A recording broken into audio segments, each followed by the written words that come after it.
Are You OK Day is today, has been today. And I think it's not only, we probably shouldn't celebrate Are You OK on a day. As mates, we need to look after family members, loved ones, and our mates. Are you OK? It was asked a lot of me today. Mum and Dad, I went and had a cup of tea with them. They offered me lots of chocolate biscuits and I ate them all. And then afterwards they said, "Are you OK?" I said, "No, I think I'm having a bit of a sugar rush." The downside is that after the rush, you're on the way down. And at this moment, I need Merv Neal to pick me up. Laughter Yoga Australia is where you find Mr. Merv Neal, and he is all about being okay and asking the question, are you okay? You okay, Merv? Todd, I'm personally okay, but I get the sense of what Are You OK Day is all about. But when especially, the whole concept was to go up to a bloke. It was a bloke on bloke and ask, "Are you okay?" Yeah. And one of the downfalls of it is the bloke go, "Yeah, I'm all right," and we walk away and go, "Well, nothing to see here." So one of the things that we need to do is be a little bit more specific. So if you say, "Are you okay, Merv?" I might come back and go, "Well, in regards to what, Todd? My finances, my wife who is severely depressed, the fact that I've just been diagnosed with cancer, I've had a bit of a sugar rush." Does that make sense? It does. Do you know what? I think you've hit the nail on the head because "Are you all right, mate? Are you okay?" is very broad. The spectrum is covered in totality. But it depends on, when you say, "Yeah, I'm fine," that's not an answer because you've got to get a little bit more specific. And that's what you're underlining right here. Yeah, it's an avoidance strategy that we men are really, really good at doing to buffer having these deep conversations and these deep, meaningful conversations, which could bring up a whole lot of stuff that we then have to deal with. So I've been busy all day. This is our busiest day of the year, Are You OK Day. And essentially it was breaking down, well, what are we okay with or what are we not okay with? And generally, but not always, we talk about mental health on Are You OK Day. But the thing that I want to bring to people's minds, and especially to guys, is we've got another thing called emotional health. So our mental health is how the mind or the brain is processing thoughts, but our emotional health is how the body is processing feelings. So my personal opinion, therefore it's true, but it's my opinion and I'll own it, is it all begins with the feelings, and you can't stop feelings, Todd, but you can actually influence your thoughts. But if all of a sudden you're feeling really, really bad, and I'm talking more than a sugar rush here, I'm talking about a deep, dark place, and I go up to a guy and I go, "Where are you at?" And so instead of "Okay, where are you at the moment?" Talk to me a little bit in depth about where your feelings are at. How, are you in touch with your feelings? What sort of feelings are you having at the moment? And once you get that conversation, all of a sudden, the mental side of it just starts to take care of itself. Yeah, I mentioned this on a couple of occasions. There's a couple of ways of speaking. One is head speak and one is heart speak. And a lot of us, when it's head speak, it's all about dollars and cents, facts and figures. Heart speak is the emotional. And I guess in the past, guys, we didn't open up that chapter. We have to do that more so because heart speak needs to be delivered to actually, unravel the layers of the onion so we can get to the point which can actually help us. And it's quite easy to do once you get the ball rolling. Oh, look, it is. And once you get the guys talking, they don't shut up. So something interesting, we had yet another Royal Commission into the military side of things and our return service people and all this sort of stuff, and hundreds of pages and thousands of words written that says we've got to look after these people because they're just not being cared for. And there's a couple of words that I use, and I certainly use them today in my presentations, Todd, and one of them is compassion. We seem to have lost that sense of compassion and connection and empathy with other people. And the other word that I use all the time, I said kind. Are we being kind to each other? And are we being kind to ourselves? So at the end of our last interview, which I always enjoy, and you said, "Oh, let's do it again," I thought, well, Are You OK Day is coming up. Yeah.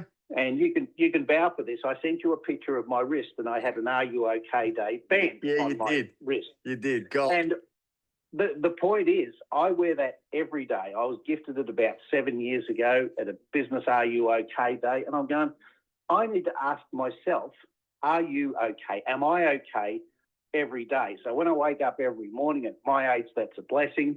I do my stretches, and Yeah. I do a little bit of a body massage before I get out. Then I reach over onto my dresser, I grab my RUOK band, I put it on, and I do a self-check-in. Am I okay emotionally? Where's my emotions at the moment? How am I actually feeling about waking up and getting on with stuff today? Merv, Then I check.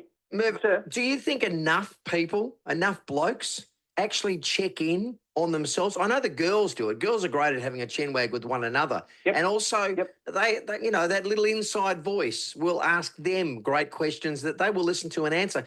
Guys, I don't know. We do. We put up that that sort of cloak of defense mechanism to sort of try and protect us. But I don't think enough of us actually check in on ourselves.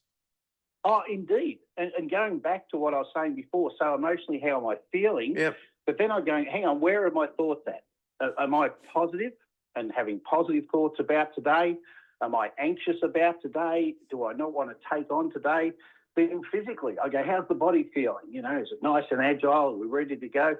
At a spiritual level, where are my beliefs? Where are my values? My social connections? Do I really feel connected to other people? Do I have a support network that I can call on? From a self-esteem point of view, what's Yeah. that little voice saying? So this is just my checklist. It takes a whole 30 seconds. It doesn't take an hour every morning. And I just go check, check, check, check, check, check. And if one of them is less than 5 out of 10, I'm going, now, why is that the case? And what have I got to do to fix it? More often than not, Todd, it's just, I'm going to ring a mate today and just have a chat to him. Well done. See, it's so simple. When you lay it out like that, it's so simple. And we're talking to Merv Neal from Laughter Yoga Australia. Often, we always have a good belly laugh, but I think it's important to note that what you're saying, Merv, Laughter Yoga Australia is a great therapy. Laughing yoga is a great therapy. But you've got to, as the individual, particularly blokes with great respect, but also the lady loves in the community, we've got to connect with ourselves. And isn't it interesting? Golly gosh, I just thought this through. Laughter is so important, but isn't it amazing how many of us are touched emotionally when we see a grown man cry?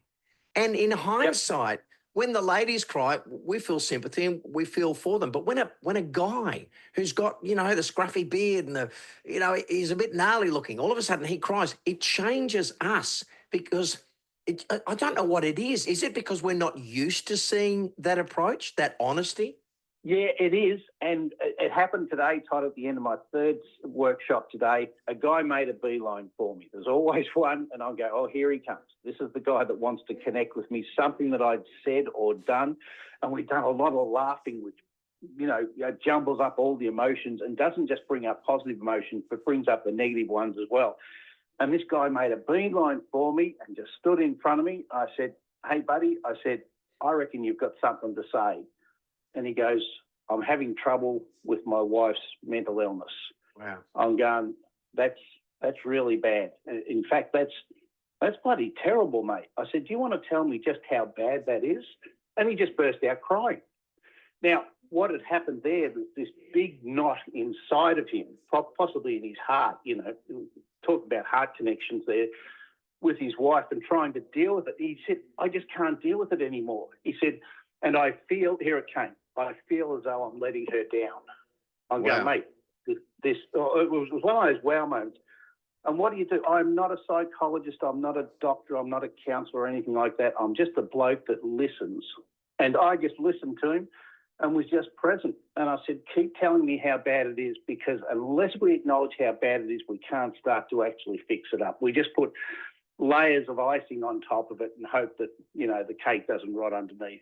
Does that make sense? Yeah, it does. And, gosh, this conversation needs to go on forever, but I'm running out of time. The downside is, see, this is why I love having a chin wag with you, because this is a serious conversation. You and I, we've discussed it and laughed at great length with regards to laughter yoga. We appreciate it. But also, now we know why. It's a part of that communication process. If you have someone smiling or someone communicating with you, you've got them. And if you've got them smiling and communicating, even better. But I think what you've done there is there's obviously the onion skin is starting to peel back on this particular bloke. You're not going to fix it, but at least the conversation has been started. What a blessing. Absolutely. And guess what we end up doing, Todd? We end up laughing every time. Yeah. Because I want to flip it around. I want him to tell me how bad it is, but then I'm going, are we there? Are we at the rock bottom? All right, let's start flipping around. What can we do about this? You and me, let's brainstorm a few ideas.